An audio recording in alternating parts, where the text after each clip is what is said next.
Now, President Trump has pulled out of the summit, citing tremendous anger and open hostility by North Korea's recent statements.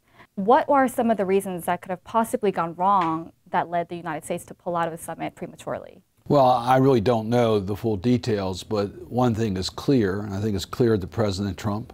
I also hope clear to Kim Jong-un that the only reasonable path to resolve this nuclear crisis is through diplomacy.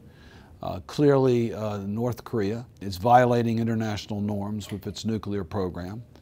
Our objective is to denuclearize the Korean Peninsula, and we want to have a constructive dialogue as to how we get there.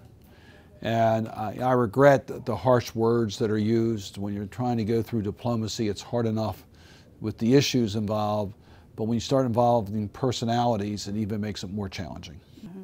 Then do you think there would have been gaps between the United States and North Korea on the nuclear issue?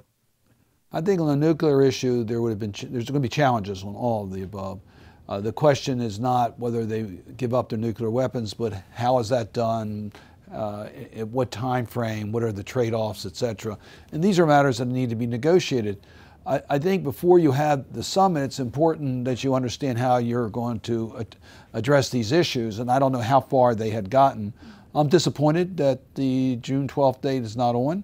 And I want to take a look at the statement issued by North Korea's Vice Foreign Minister.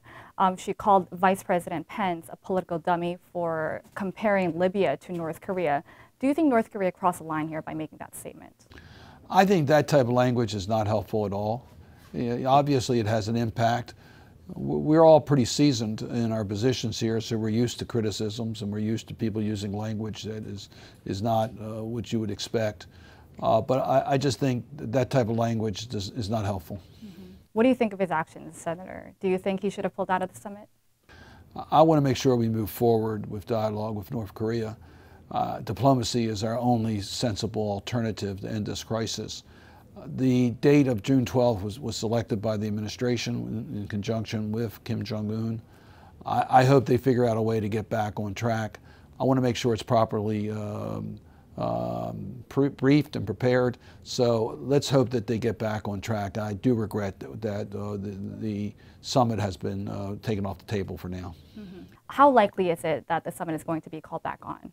Well, I think it's in both North Korea and the United States, also China, also South Korea, in the region's interest to have these discussions move forward. So I hope we all find a way to get it back on track. Mm-hmm.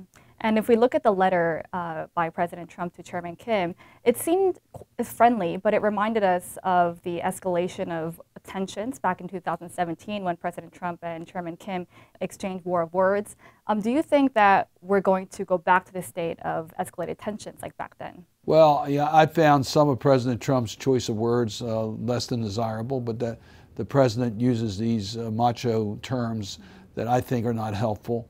I don't think North Korea or the United States want to see bombs dropped or fighting between us. So I think it's in both of our interests to calm things down. What worries me is a miscalculation. And when you use language that can be provocative, it can lead to miscalculations. And Senator, you've always emphasized diplomacy and you've been against military actions for North Korea. Now that the talks are called off, what are the next steps by the United States government? Well, I think the next step is how do we get back to diplomacy? How do we get back to direct meetings between Kim Jong-un and President Trump? So I would expect there'll be conversations with China, conversations with South Korea. We'll see what exactly was the reason why it's been taken off the table for now. I guess that was partly strategic by the president, and there are additional points that have to be resolved, and hopefully they can be resolved quickly. President Trump mentioned the possibility of military action on North Korea. Do you think that this would be possible? What are your thoughts on this? I don't believe there's a successful military option here. The risk factors are so great. We really need to find a diplomatic answer to this crisis. How about the Senate? Is the Senate going to push for additional sanctions on North Korea? Well, the Senate last year passed tough new sanctions on North Korea. So we do support isolating North Korea as long as they continue to violate their nuclear program, violates international norms. We also believe North Korea's programs on human rights violate international norms.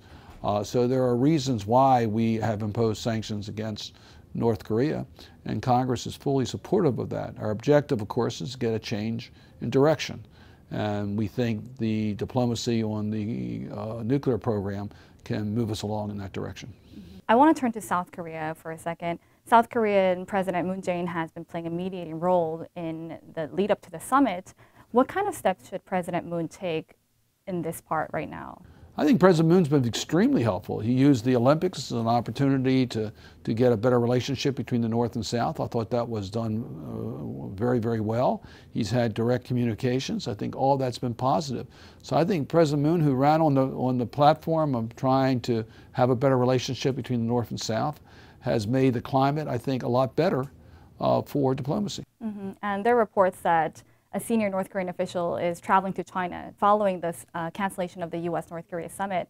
I think China, from the beginning, has played a critical role. They have been strongly enforcing the sanctions against North Korea that really got the attention of North Korea, and I think helped facilitate the willingness to sit down in discussions. So I think China can play a very important part. I don't think we can move ahead with successful diplomacy without being on the same page strategically with China.